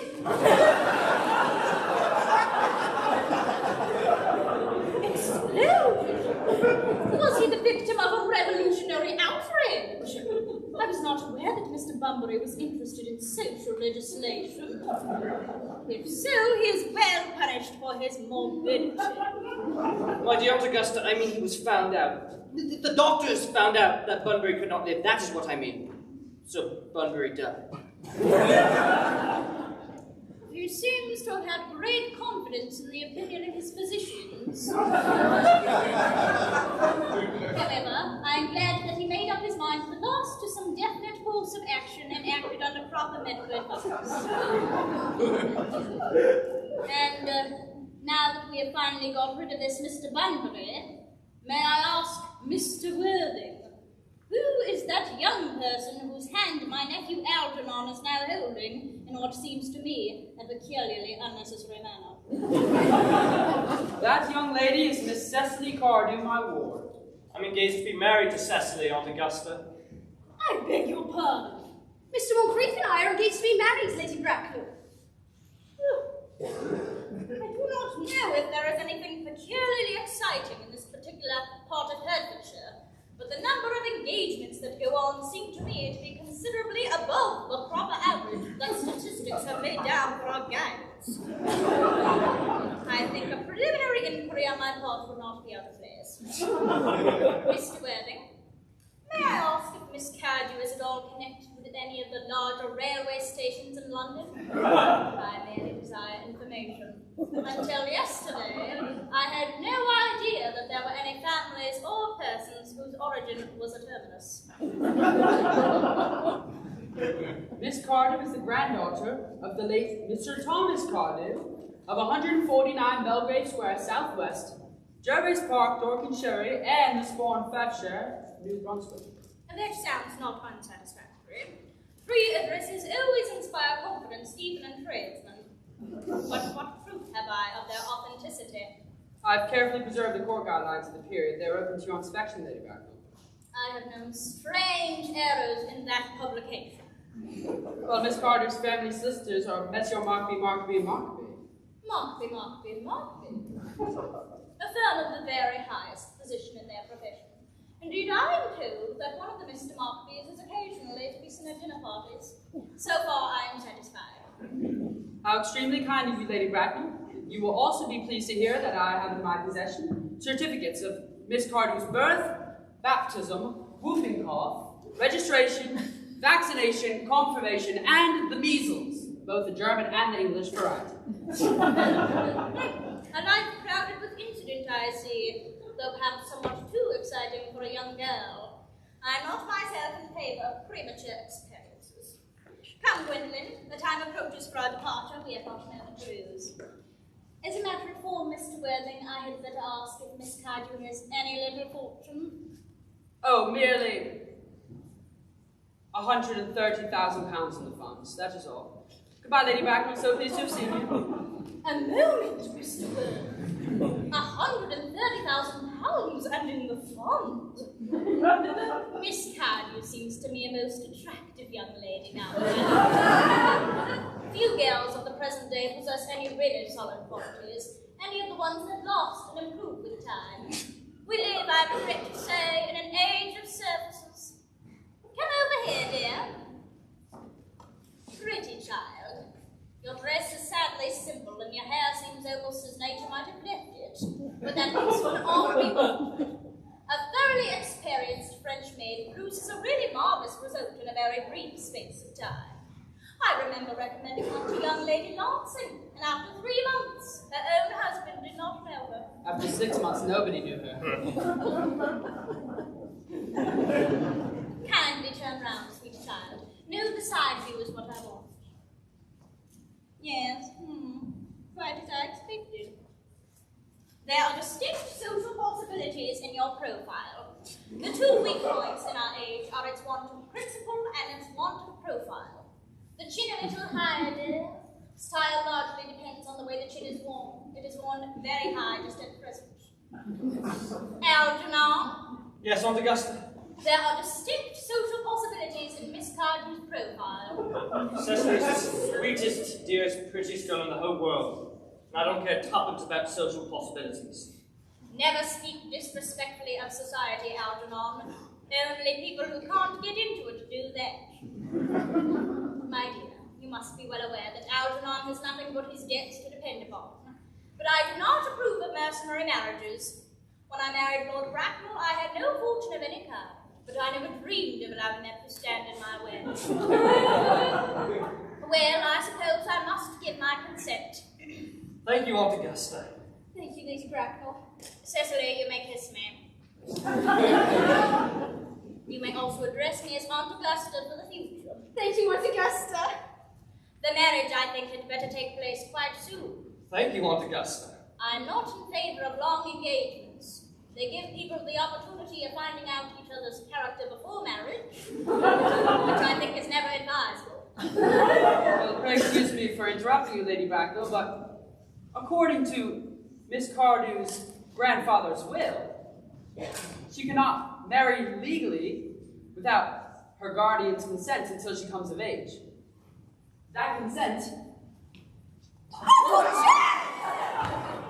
which I decline to give. Upon what grounds, may I ask?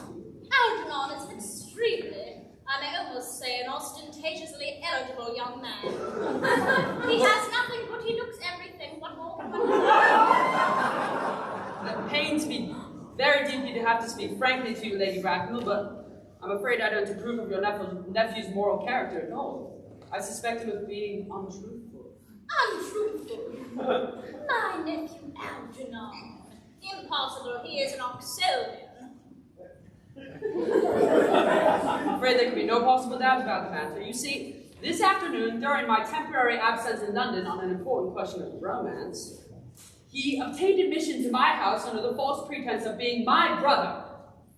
Under an assumed name, he drank, I've just been informed by my butler, an entire pint bottle of my Piaget de Poule 89.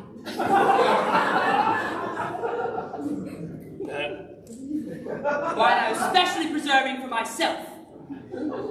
Over the course of the afternoon, he succeeded in alienating the affections of my only ward. He subsequently states that he had devoured every single muffin. What makes his conduct all the more heartless is that he knew very well from the start that I have no brother, I never had a brother, and I don't intend to have a brother, not even of any kind. I told him so myself very distinctly yesterday afternoon. Mr. Worthing, after careful consideration, I have decided entirely to overlook my nephew's conduct to you. How extremely kind of you, Lady Bracknell. However, my own decision is unalterable. I decline to give my consent. Come over here, dear. How old are you? Well, I'm really only 18, but I always confess to 20 at evening parties. You are perfectly right in making some slight alteration. Indeed, no woman could ever be quite accurate about her age. It looks so calculating. 18, but admitting to 20 evening parties. Well, it will not be long before you are of age and free from the restraints of tutelage. So I don't think your guardian's consent is, after all, a matter of any importance. Well, pray excuse me for interrupting you again, Lady Bracknell, but according to her grandfather's will, Miss Carter does not come legally of age until she is 35. Well, that does not seem to me to be a grave objection. 35 is a very attractive age. And society is full of women of the very highest birth, who have of their own free will remained 35 for years. Lady Doubleton is an instance in point. To my own knowledge, she has remained 35 ever since she reached the age of 40, which was many years ago now. I see no reason why our dear Cecily should not even still be more attractive at the age you mentioned than she is now at present. There will be a large accumulation of property. Algy, could you wait for me until I was 35? Of course I could, Cecily. You know I could. I felt instinctively that you could. But I couldn't wait all that time. I hate waiting 5 minutes for anybody. I'm not punctual myself, I know, but I do appreciate punctuality in others. I'm afraid waiting even to be married is quite out of the question. And what is to be done, Cecily? Do not know, Mr. Moncrief. My dear Mr. Worthing, as Miss Carter states positively that she cannot wait till she is 35, a remark which I am bound to say shows a somewhat impatient nature, I would beg of you to reconsider your decision. Well, my dear Lady Bracknell, the matter lies entirely in your own hands, for you see, as soon as you consent to my marriage with Gwendolen, I will gladly allow your nephew to form an alliance with my ward. You must be quite aware that what you propose is out of the question. Well, then a passionate celibacy is all that any of us can look forward to. That is not the destiny I propose for Gwendolen. Algernon, of course, can choose for himself.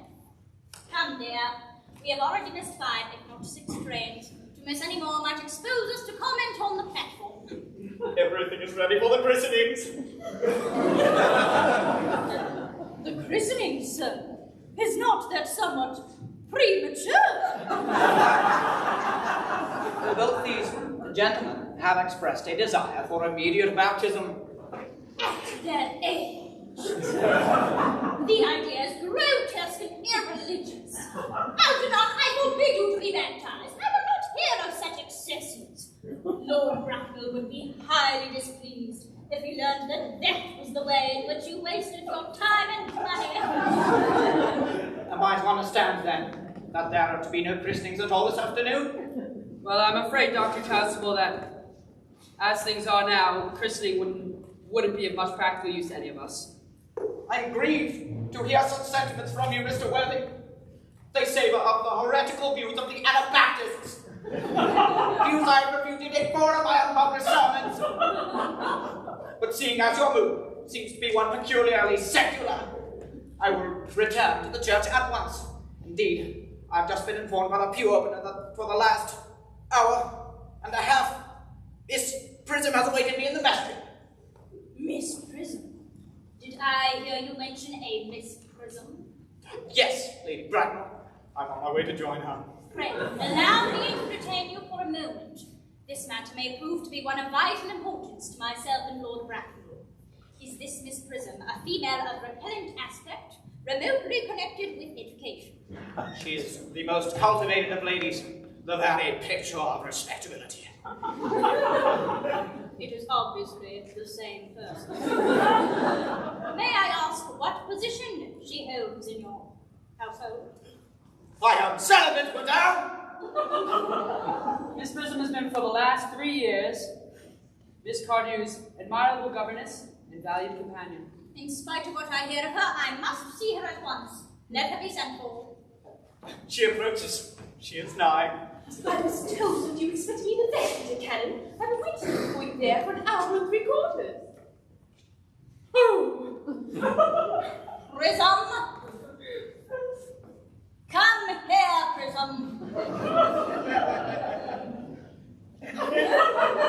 Prism? Where is that baby?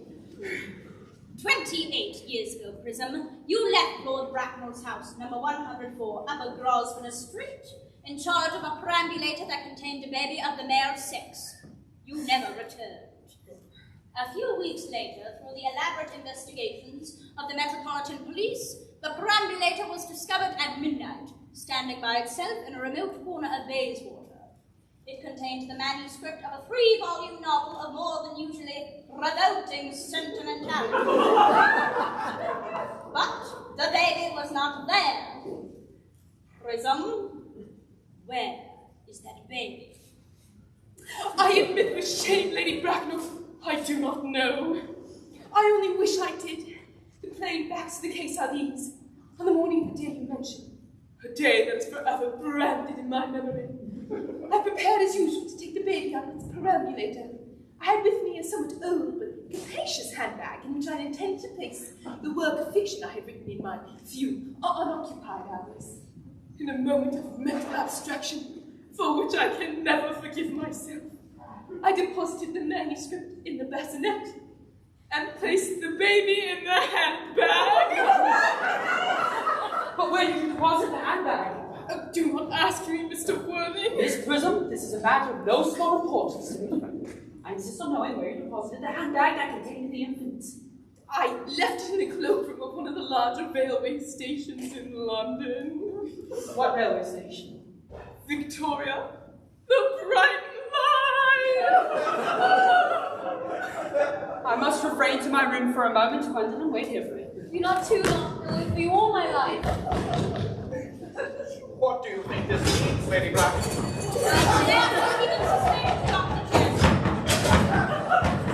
I need hardly tell you that a planet has 5 positions. Strange coincidences are not supposed to occur. They are hardly considered a thing. What acts you strangely agitated? Your guardian has a very emotional nature. He seems to be having an argument of some kind.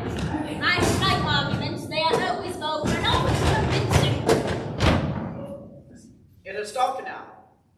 I wish he would arrive at some conclusion.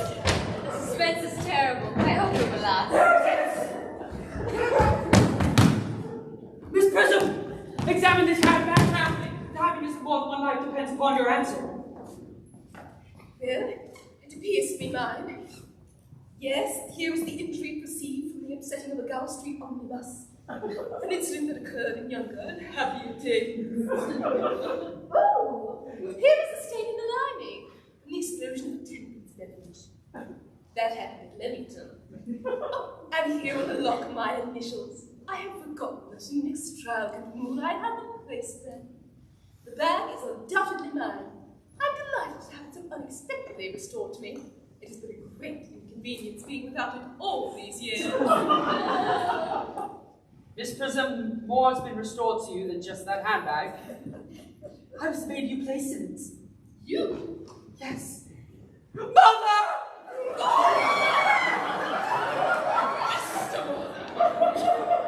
I am unmarried.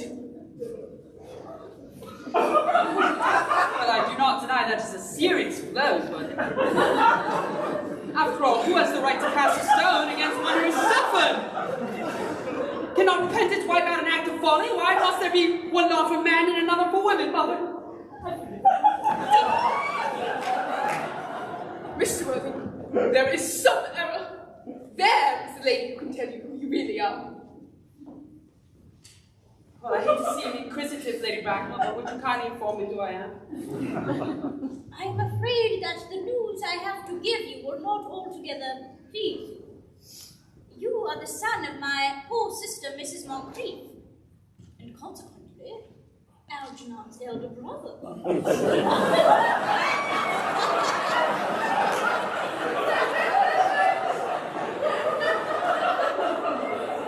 Algy's elder brother. Well, then I have a brother after all. I always knew I had a brother! Cecily!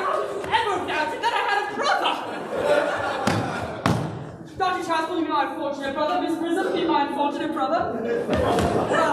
Cecily, you're going to be my unfortunate brother. Oh, dear Algie, you've got to treat me with more respect in the future. You never behaved to me like a brother in your life. Not till today, old boy. I did my best, though. I was out of practice. My own one. Who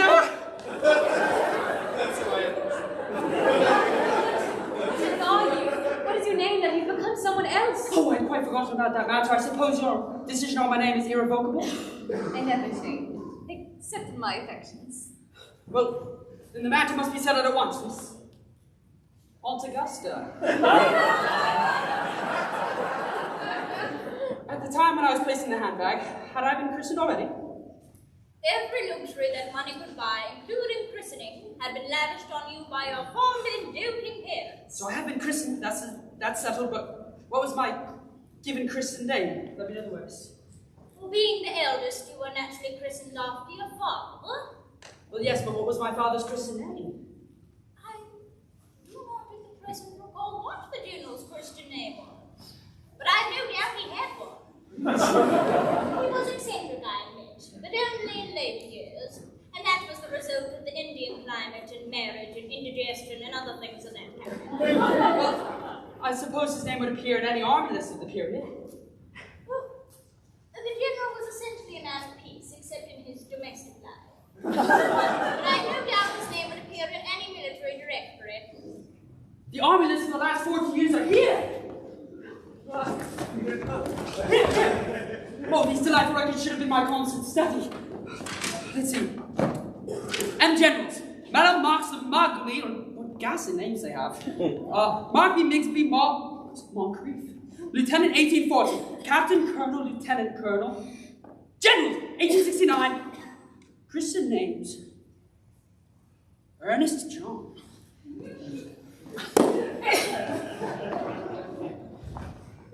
I always told you, Gwendolyn, that my name is Ernest. But it is Ernest. After all, I mean, naturally it's Ernest. Yes, I remembered that the general was called Ernest. I knew I had some particular reason for disliking the name. Ernest! My own Ernest! I knew from the start you could have no other name. Gwendolyn, it is a terrible thing to realize that all your life you have been speaking nothing but the truth. You forgive me? I can, for I know you are sure to change. Oh, darling! Letitia! Frederick!